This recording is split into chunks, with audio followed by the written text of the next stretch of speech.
Quando você pensa em Deus, Ele é o centro da sua vida ou apenas parte dela? O que acontece quando Deus deixa de ocupar o centro? Será que a reação do mundo ao temor de Deus não responde exatamente isso? Hoje em dia, quando alguém fala sobre temor de Deus, a reação é quase sempre a mesma.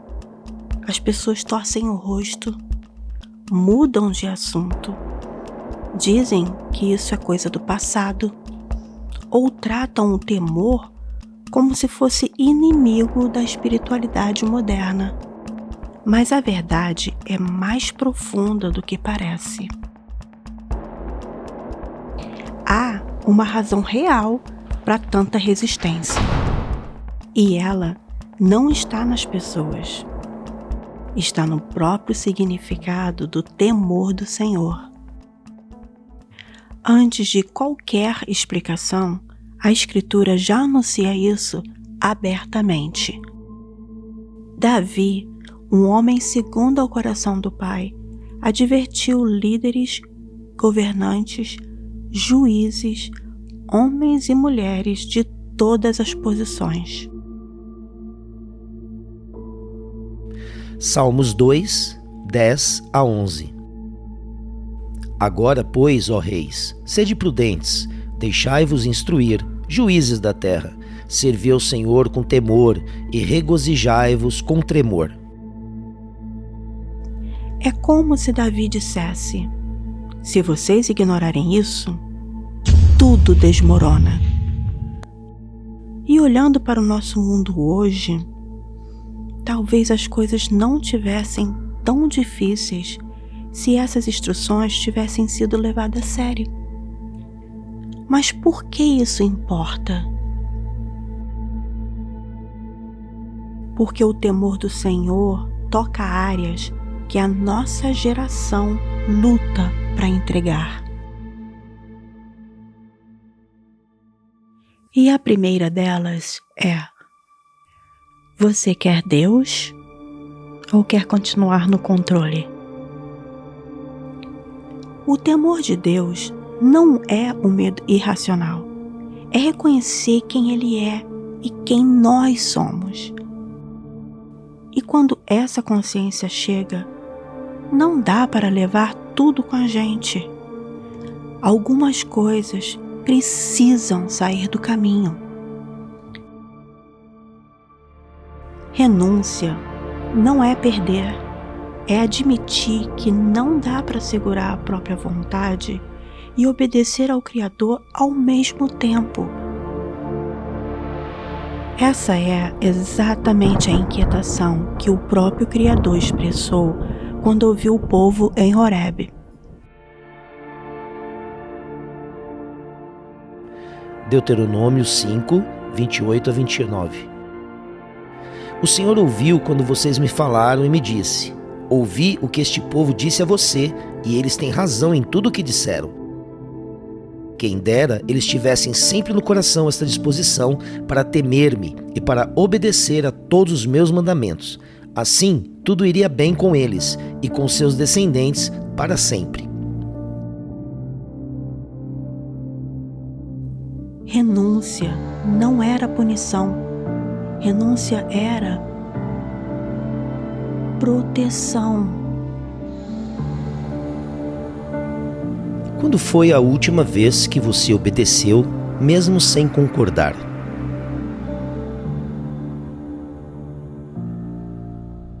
Na Bíblia, quem teme a Deus, obedece. Não discute, não adapta, não tenta negociar com a própria consciência. A Escritura é direta. Deuteronômio 6, 2. Desse modo vocês, seus filhos e seus netos, temerão o Senhor, o seu Deus, e obedecerão a todos os seus decretos e mandamentos que eu lhes ordeno, todos os dias da sua vida, para que tenham vida longa. E mais adiante, Deuteronômio 6, 24. O Senhor nos ordenou que obedecêssemos a todos estes decretos e que temêssemos o Senhor, o nosso Deus, para que sempre fôssemos bem-sucedidos e que fôssemos preservados em vida, como hoje se pode ver. Temor sem obediência não é temor, é apenas discurso. Mas a nossa geração quer Deus sem vontade de Deus, quer fé sem disciplina, quer promessa sem responsabilidade. Por isso, o temor é ofensivo, porque ele lembra que Deus governa e o homem responde. O que você evita olhar dentro de você? O temor não mascara nada, ele ilumina. E quando a luz chega, o pecado aparece, não para condenar, mas para libertar. O Messias mostrou isso claramente quando lidou com quem estava no erro. João 8:11. Disse Jesus: nem eu tampouco te condeno. Vai e não peques mais. E novamente, João 5:14. Depois, Jesus encontrou-o no templo e disse-lhe: eis que já estás são, não peques mais, para que te não suceda alguma coisa pior. e a própria Escritura define o que é pecado. 1 João 3:4. Todo aquele que pratica o pecado também transgride a lei, porque o pecado é a transgressão da lei. Temor expõe o erro para que a obediência seja possível. Quem está sentado no centro? Deus ou você? O ego moderno gosta da ideia de um Deus que aplaude tudo, aprova tudo e nunca confronta nada. Mas o Deus das Escrituras é santo, justo e verdadeiro. Isaías 66:2. A quem olharei? Ao humilde e contrito, que treme da minha palavra. O temor tira o homem do centro e coloca Deus no lugar que é dele. O que você mudaria se não tivesse medo da opinião alheia? O temor de Deus nunca se ajustou ao sistema humano. Confrontou reis, sacerdotes, governantes, líderes religiosos. A Bíblia nunca apresentou Deus como um conselheiro opcional, mas como um rei. Deuteronômio 4:10. Reúna o povo diante de mim para ouvir as minhas palavras, a fim de que aprendam a me temer enquanto viverem sobre a terra, e as ensinem a seus filhos. O temor nunca foi moda. Ele sempre foi fundamento. Onde você tem misturado o que não deveria? Este é um dos pontos mais rejeitados hoje. As pessoas querem misturar tudo: luz com trevas, verdade com mentira, santo com profano, e chamam isso de maturidade espiritual. Mas o Criador pensa diferente. Levítico 10:10. Para fazer diferença entre o santo e o profano, e entre o impuro e o puro. E o Salmo reforça. Salmos 34:11-14. Venham, meus filhos, ouçam-me, eu ensinarei a vocês o temor do Senhor. Quem de vocês quer amar a vida e deseja ver dias felizes? Guarde a sua língua do mal e os seus lábios da falsidade. Afaste-se do mal e faça o bem. Busque a paz com perseverança. Fronteiras libertam, não aprisionam. Se Deus pedisse tudo hoje, o que você entregaria?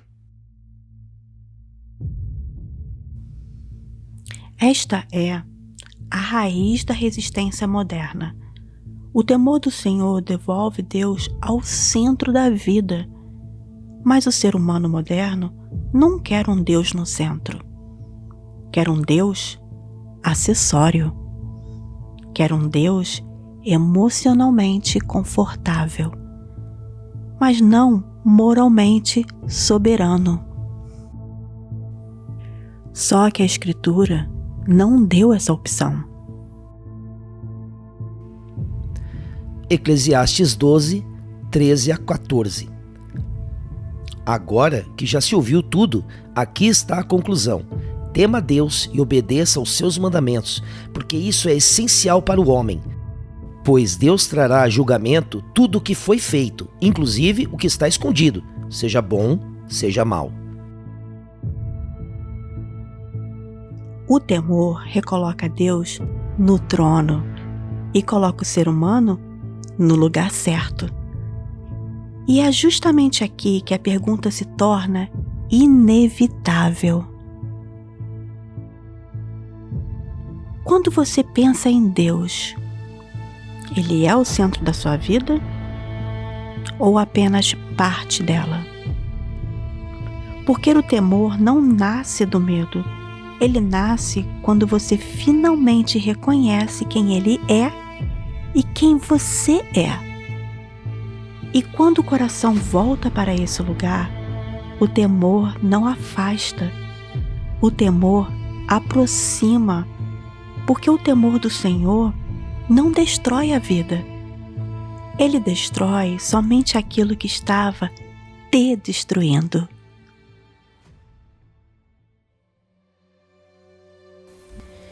E no fim de tudo, permanece a promessa.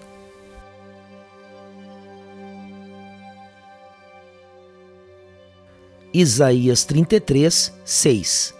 Se você optar por aprender e ter o temor do Senhor, Ele será o firme fundamento nos tempos a que você pertence, uma grande riqueza de salvação, sabedoria e conhecimento. O temor do Senhor é a chave desse tesouro.